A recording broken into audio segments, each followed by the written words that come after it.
os presento a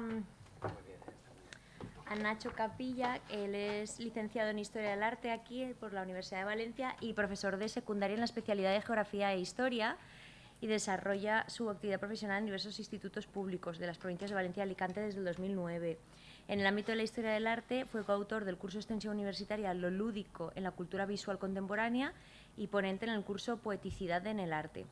Se ha dedicado al dibujo, a la caricatura, pero desde siempre un punto de vista no profesional. Fue colaborador en el blog Alguna Idea de Castellón, con diversos posts acerca de cine, y en la actualidad es autor de 2 blogs dedicados a sus grandes pasiones. Uno es cine, ¿no?, y la cultura visual, que se llama Cinemateca Rialto, y el otro sobre actualidad e historia del ciclismo, Gelatería Aprica. El seguimiento cada vez mayor de este segundo blog es lo que le ha permitido colaborar en el programa de radio Todo Ciclismo de la radio de la Universidad Politécnica de Valencia. O sea que, como podéis ver, son todos multidisciplinares, tienen, ¿no?, intereses que están interconectados. No y... ¿Ay, te ayudo? Sí, a ver qué nos va esto.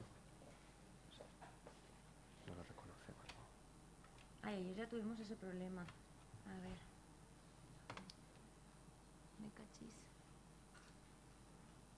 No, esto no es. Si no lo puede abrir. Es aquí, a ver. ¿Es vale, este? ese. Vale, perfecto.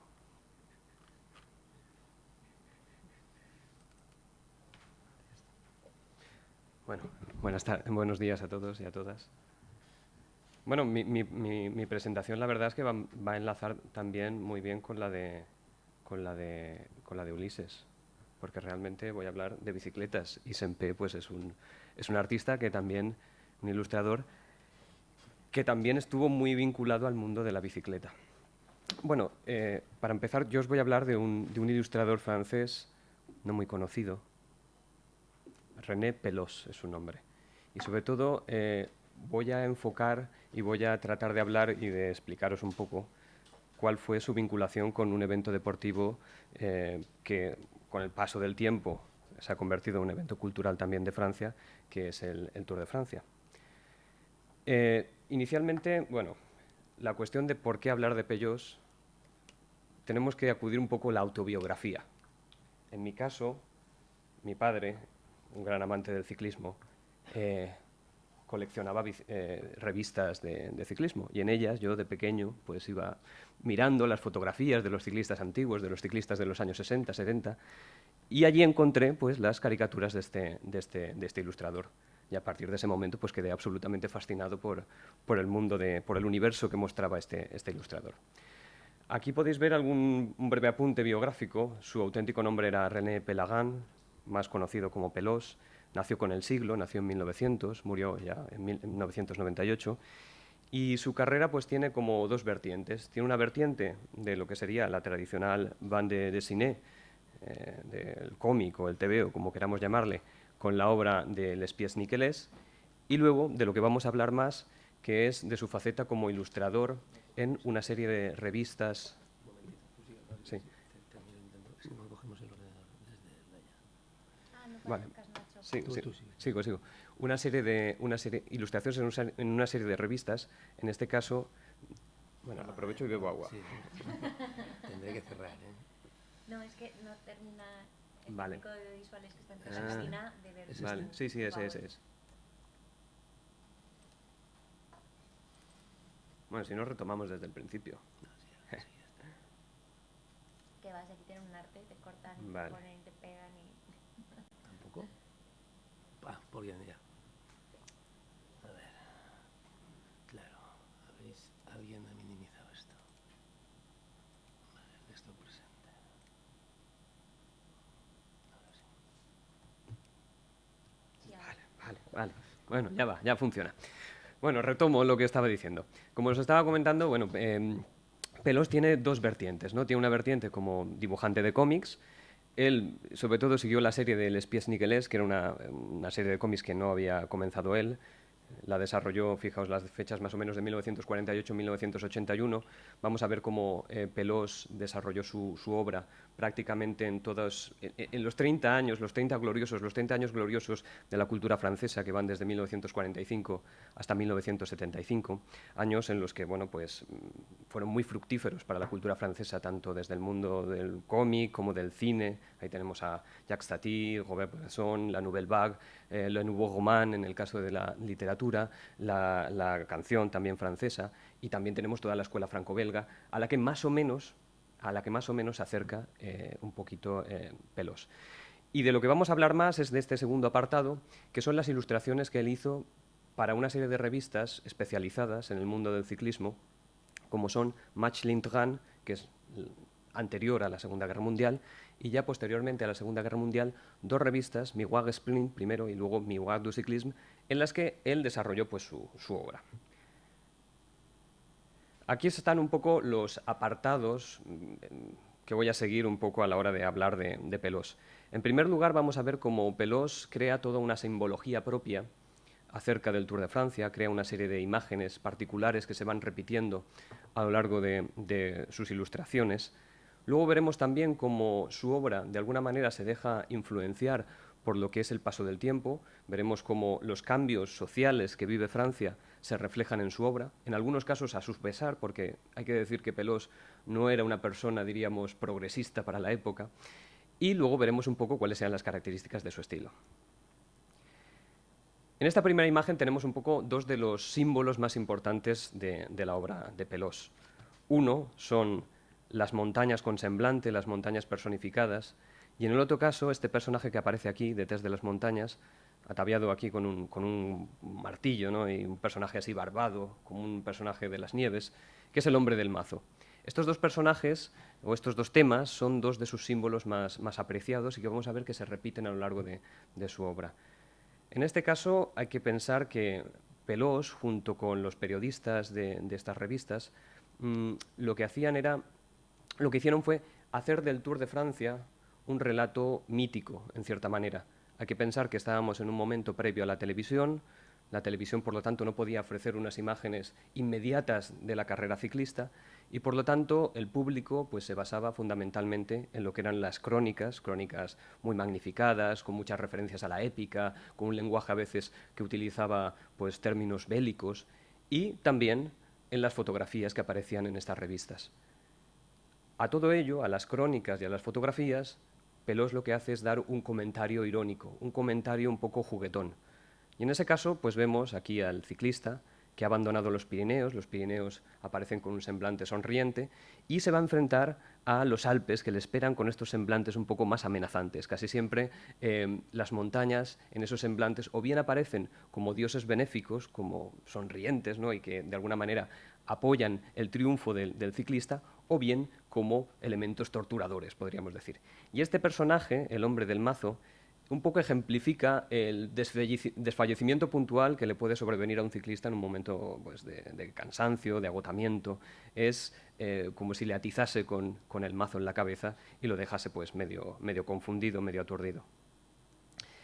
Muchas veces vemos como estas montañas pueden aparecer como una especie de tribunal de justicia ante el cual pues, los diferentes ciclistas del momento, aquí son, por ejemplo, Federico Martín Bahamontes, Jacques Anquetil, Raymond Poulidor, pues se enfrentan a este tribunal que, como vemos, su semblante en este caso pues, es bastante amenazador. En este caso vemos aquí también al secretario, que es Jacques Godet, que era el director del Tour de Francia, un personaje que, si bien tiene bastantes sombras en su biografía, porque durante los años 40 era un poco el encargado de administrar el Veldiv, que era el velódromo de invierno donde fueron apresados en la gran redada de 1941 los judíos antes de ser llevados a Auschwitz. Él lo conocía y lo sabía, pero a pesar de eso, en la posguerra era un personaje que se planteó pues, un poco como un personaje medio cómico, medio como un anciano venerable que seguía siendo el director del Tour de Francia. En este caso vemos el mismo tema, ¿no? Del tribunal de los montes pirenaicos, pero en este caso el ciclista que vemos aquí es el que por la historia considera como el mejor ciclista de todos los tiempos, el ciclista belga Eddy Merckx, Y en este caso parece que le acusen, de hecho, de haber espachurrado a uno de los montes, a uno de los jueces, con el mismo martillo, ¿no?, que utiliza ese hombre del mazo que hemos visto anteriormente. El origen de estas personificaciones, de estos montes con semblante, algunos estudiosos lo han querido ver en algunos grabados de fábulas de La Fontaine, en este caso las fábulas del Parto de los Montes, la fábula de el grabado de Granville, o en este caso el grabado de Gustave Doré, pero sobre todo tienen una influencia mucho más notable de la obra del pintor expresionista Émile Nolde, que en este caso, pues claramente vemos que es lo mismo, ¿no? El rostro, un monte, en este caso el Matterhorn, con un rostro sonriente, claramente pudo servir de inspiración a Pelós para esas imágenes. Aquí tenemos al hombre del mazo, ¿no? El hombre del mazo actuando, ¿no? Aparece detrás del cartel del Tour de Francia, ¿no?, rompiendo el mapa de Francia, dispuesto pues a machacar a los ciclistas. En algunos casos, como hemos hablado anteriormente de ese gran ciclista de los años 60-70, Eddy Merckx, considerado el gran ciclista de todos los tiempos, pues en algunos casos suplanta al personaje del hombre del mazo, como vemos aquí, pues incluso le atiza, ¿no?, al lanzar hacia atrás el mazo, o en este caso, como titula como se titula la ilustración, a voleur, ¿no?, al ladrón le ha robado el mazo al hombre del mazo, que sale pues corriendo tras él. Pues es como una especie de subversión de la dureza del Tour. Ya no es este hombre del mazo agazapado el que espera el momento oportuno para atizar a los ciclistas, sino que es un propio ciclista el que un poco está destrozando el mito del Tour. Otras veces otro tema habitual es el del banquete. Vemos aquí al ciclista famélico que tiene que enfrentarse pues a un banquete interminable de etapas, 4.355 kilómetros de etapas, un pastel de montañas, y debajo del mantel aparecen de nuevo el hombre del mazo y este personaje de la bruja, que aparece con unos clavos, que es la bruja de los pinchazos, ¿no?, que puede también ser uno de los problemas que puede tener el ciclista. Aquí vemos de nuevo a Jacques Godet, el director del Tour de Francia, que aparece de cocinero, ¿no?, es el que ha preparado el menú touristique, ¿no?, ahí hace la broma. En otros casos puede ser el ciclista, el gran campeón, el que al modo de Gargantúa, ¿no?, pues ha devorado todo y no ha dejado para los demás ni las migajas. En este caso tenemos a uno de los ciclistas más importantes, el italiano Fausto Coppi, que ha devorado todo y prácticamente pues los demás están esperando que les deje algo para comer, ¿no?, y ya no hay nada. O en este otro caso, Jacques Anquetil, sucede lo mismo, ¿no?, una caricatura un poco más tardía, en 1963, y vemos pues cómo ha llenado la panza con diferentes carreras que ha ido ganando a lo largo del año y todavía está dudando en devorar otras dos, mientras sus rivales pues tienen que hacerse con las migajas, con lo que queda, con lo que cae del plato. De nuevo vemos aquí, en este caso, a Eddy Merckx con un gran hueso, ¿no?, es como el líder de la manada, de hecho se llama así la ilustración, la manada, una especie de pelotón canino, y es el que, bueno, pues lleva el hueso, nadie se lo puede quitar de la boca. Luego tenemos otras escenas que intentan representar el duelo cuando hay una gran rivalidad entre dos ciclistas, y en este caso pues Pelós recurre a ambientaciones pues que pueden dar lugar a este tipo de enfrentamientos, ¿no?, como puede ser una justa medieval. En este caso pues se plantea a dos ciclistas de principios de los 60 que dividieron completamente a la afición francesa, Jacques Anquetil, que es este de aquí, y Raymond Poulidor, que es este otro. Estos dos ciclistas representaban pues dos maneras de entender Francia, ¿no? Uno era el hijo de los campesinos, pero que había accedido a la pequeña burguesía y por lo tanto representaba el mundo de los nuevos ricos, mientras que el otro era el campesino humilde que no renunciaba a sus orígenes, ¿no? Y en este caso pues se plantea como una especie de justa medieval, o puede plantearse también de una manera más tradicional o más contemporánea, al menos, como una especie de combate de boxeo, ¿no? Este mismo tema, que lo vemos aquí con Anquetil y con Poulidor, reaparecerá años después, en este caso en un duelo entre dos campeones belgas, Eddy Merckx y Freddy Martens. Fijaos que bueno, pues, tiene lugar sobre el mapa de Francia. Otra posible ambientación para representar en este caso no ya una rivalidad, sino más bien el dominio de un equipo que arrasa, un equipo que no deja nada para los demás, sería el atraco, ¿no?, el atraco al banco. el Tour de Francia presentado como si fuese una gran banca con mucho dinero y un equipo, una banda organizada que lo asalta. En este caso vemos como Pelós lo que hace es basarse en toda una serie de códigos, en este caso cinematográficos, que pertenecían un poco a lo que era la tradición del género negro francés, el polar, y bueno, pues representa esta especie de atracos, en este caso del equipo francés, y en este caso Eddy Merckx pues basta y se sobra el suelo a punta de metralleta para llevarse todos los premios. O aquí en esta imagen muy dinámica que vemos a todo el equipo de Francia representados como si fuesen pues ladrones que se llevan los premios del banco del Tour de Francia. Otra característica también de esta vertiente un poco más simbólica de Pelós era la creación de personajes emblemáticos, personajes que eran asociados a alguna virtud o alguna característica y que por ella pues eran reconocidos. En este caso vemos a Hugo Coblet, que era un ciclista suizo, que era un poco reconocido como, diríamos, el Adonis de la bicicleta.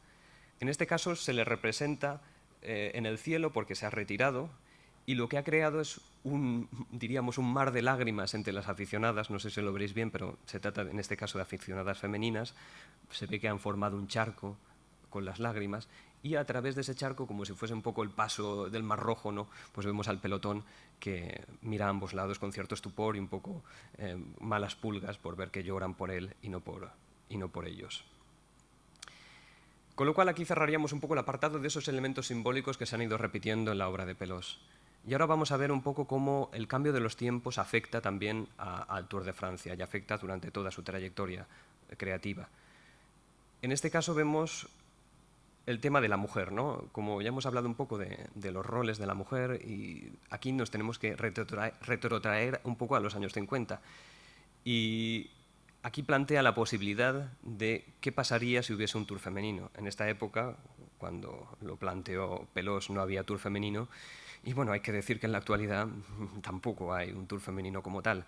O sea que tampoco es que se haya avanzado mucho. Sí que hubo durante unos años, los años 80, durante los años 90, sí que hubo una prueba femenina, pero en la actualidad no la hay. Lo que vemos es pues, que Pelós se ciñe un poco a lo que es el cliché, de la mujer.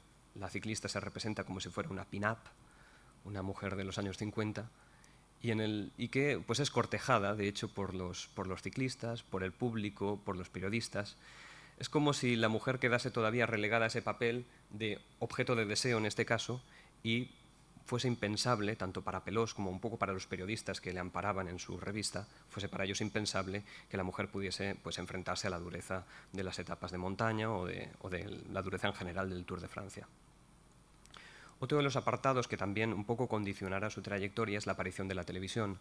La televisión aparecerá más o menos en los años 50, finales de los años 50, 1958 de hecho, y de alguna manera suplantará o será una competencia muy dura para las revistas de ciclismo y para Pelós, puesto que ya ofrece una imagen directa, una imagen que de alguna manera ocupa el lugar que previamente ocupaban las crónicas y que previamente ocupaban también las ilustraciones de Pelós en la imaginación de los espectadores. Otro tema también es la llegada de la sociedad de consumo. Durante los años 40 y 50 el Tour de Francia se disputó por equipos nacionales, por selecciones, pero en los años 60 cambia y aparecen los equipos de marcas comerciales. En este caso, la visión de Pelós siempre es una visión, diríamos, muy nacionalista, muy contraria a la entrada de estos equipos de marcas comerciales. Y aquí, de hecho, ironiza sobre ello, ¿no? Muestra a los campeones de la época, Anquetil y Bobet, que de alguna manera pues, están eligiendo entre posibles marcas para que les representen. En este caso, pues, Anquetil duda si una marca de aperitivos o una marca de macarrones, ¿no? Y en el caso de Bobet, pues, entre dos bicicletas, pero que, diríamos, sponsorizadas por marcas alcohólicas.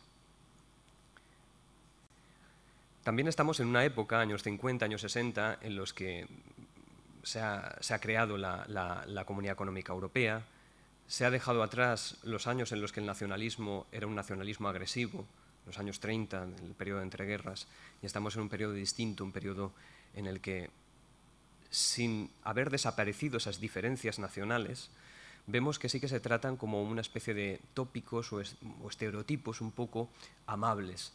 En este caso, Pelós, como también sucede en otros ilustradores de la época, como por ejemplo en Asterix y Obelix, ¿no? de Uderzo y Goscinny, recurren mucho al estereotipo nacional. En este caso los italianos, aquí representados como gondoleros, o en el caso de los ciclistas españoles, en este caso Vagamontes, pues representado pues con toda la serie de tópicos, ¿no? Como Don Quijote, como el molino, como el toro, como bailaor, como bailaora, es decir, todo el tópico español resumido en una imagen. En el caso de los belgas aparece el mannequin piece, ¿no? Que en este caso, pues con una micción, ¿no? Separa el pelotón, divide el pelotón de los belgas que llegan delante y los demás. Y en esta otra imagen vemos pues, los grandes equipos de la época o las grandes naciones representadas con sus símbolos, ¿no? El gallo de Francia, el león de Bélgica, la bota de Italia, el toro de España o el molino de los Países Bajos. Otro tema que se introdujo en los años 60 fue el dopaje y los primeros controles antidopaje. En este caso, al principio, Pelós ironiza un poco sobre el propio método de antidopaje. Vemos al ciclista humillado, ¿no? Que está esperando el momento de poder orinar, pero no puede, mientras todos los doctores intentan, pues, de alguna manera animarle. Parece que le hace unas onomatopeyas para incitarle a que orine, ¿no? Vemos también que dos carteles, uno con el mannequin piece, otro con las cataratas del Niágara para favorecer que pueda orinar, pero al hombre no le sale, ¿no? Y en esta posterior ya ha pasado bastante tiempo, han pasado 10 años, por lo tanto ya el antidopaje ha sido efectivo. Vemos a ciclistas representados como contrarrevolucionarios durante la Revolución Francesa que van a ser llevados a la guillotina, al patíbulo. Y vemos que los soldados, de hecho, son una especie de frascos de medicinas en vez de bayonetas, con fusiles y bayonetas, pues llevan jeringuillas.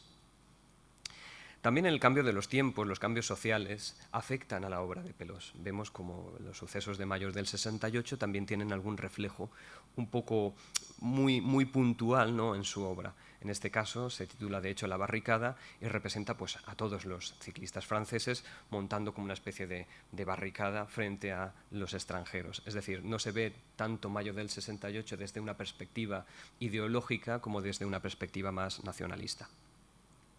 Algunos sucesos contemporáneos, como por ejemplo la llegada del hombre a la luna, también sirven a Pelós para realizar algún tipo de ambientación de sus imágenes. O también incluso una ambientación que recuerda a las películas de la Nouvelle Vague, una representación muy parisina, muy cinematográfica. En este caso muestra un poco el duelo interrumpido entre Eddy Merckx y Luis Ocaña, como si fuese una especie de relación amorosa truncada, ¿no? Rota. O por último, para terminar este apartado de los cambios sociales, la llegada de la crisis económica. Los ciclistas tienen que sortear esta especie de monstruos que representan el paro, ¿no? Quedas en paro, librando esta especie de vacío, librando esta especie de vacío para llegar a la tienda, que, bueno, pues fijaos que es una marca de ropa que será el nuevo patrocinador. Vale. Vamos ahora ya simplemente a ver la cuestión un poco del estilo de Pelós. Inicialmente, antes de la guerra, pues su estilo fue más bien expresivo, expresionista más bien, y luego ya hemos visto las obras de posteriormente a la Segunda Guerra Mundial, como es un estilo de una línea mucho más clara, mucho más cercano a la escuela franco-belga. Estas imágenes simplemente las ponía para que vieseis un poco su destreza como fisonomista a la hora de crear las caricaturas de los personajes.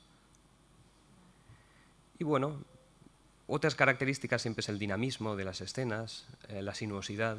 Vemos que no tienen una ambientación espacial muchas veces reconocible, aunque ya hemos visto inicialmente que siempre recurre a esa especie de montañas con rostro como fondo paisajístico.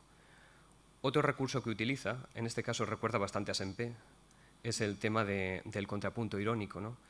El contrapunto irónico entre un poco las carrozas ante el Palacio de Versalles y el pelotón ciclista. O chistes con un final misógino en el que se basa también un poco en la comparación entre la gente que asciende bien, ¿no? Que asciende como un avión, como un helicóptero, como un globo, como si estuviese en el sofá, como una bailarina, o gente que tiene más dificultades, ¿no? Como este que va con un peso, ¿no? de preso, este que parece que esté pegado a la carretera, o finalmente el que lleva a su suegra en brazos. Otro recurso habitual suyo es la utilización de las sombras dramáticas, sombras que de alguna manera ofrecen una imagen distinta del personaje. Es como sucede muchas veces en el cine fantástico, la sombra de alguna manera ofrece una imagen diferente. En este caso, pues uno como un viejo, otro como un joven, pues lo representa con un biberón, etc. Esta la había puesto simplemente para que viésemos un poco la destreza, la expresividad. Esta es una de sus obras últimas. Y aquí alguno de sus continuadores o coetáneos, ¿no? Deró, en el caso de L'Équipe, y este otro ilustrador, Roger Blachon, que tiene una trayectoria mucho más amplia, pero que también trata un poco el tema del ciclismo. Y bueno, con esto ya termino, si tenéis alguna pregunta que hacerme o lo que queráis.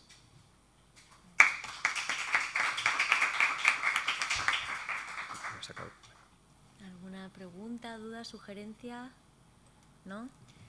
Pues muchas gracias, bueno, Nacho. Voy vale. a aprovechar, sobre todo para acercarnos a Pelós, que intuyo la mayoría era un gran desconocido, ¿no? No lo habíamos visto nunca. O quizás plantearnos el tema de los carteles también. Sí. Sí, pósters y demás. Gracias. Bueno.